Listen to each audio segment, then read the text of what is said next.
അറിയാവുന്ന നല്ല ഭാഷയിൽ നിന്നോട് ഞാൻ പറയേണ്ടത് പറഞ്ഞു. നീ പക്ഷെ കൂടെ കൊണ്ടുവന്നിട്ടുള്ള ഈ ഇട്ടിക്കണ്ടപ്പന്മാരുടെ മസിലിന്റെ വലിപ്പം കണ്ടിട്ടുള്ള ധൈര്യം കാണിച്ച് മുന്നോട്ട് ഇതിനപ്പുറം കടന്നാൽ മമ്പർ ആലിക്കുന്ന് സാഹിബിന്റെ മൂത്ത മോൻ ബാവയ്ക്ക് അനിയന്റെ ഖബറിന്റെ അടുത്ത് കുഴി മറ്റൊന്ന് വെട്ടേണ്ടി വരും. എന്താ ശംഭോ മഹാദേവാൻ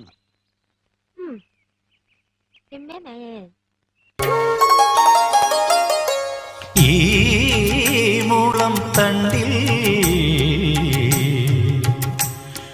ചുരന്നൊരൻ പാട്ടുകൾ പാലാഴിയായി നെഞ്ചിൽ നിറച്ചുവൻ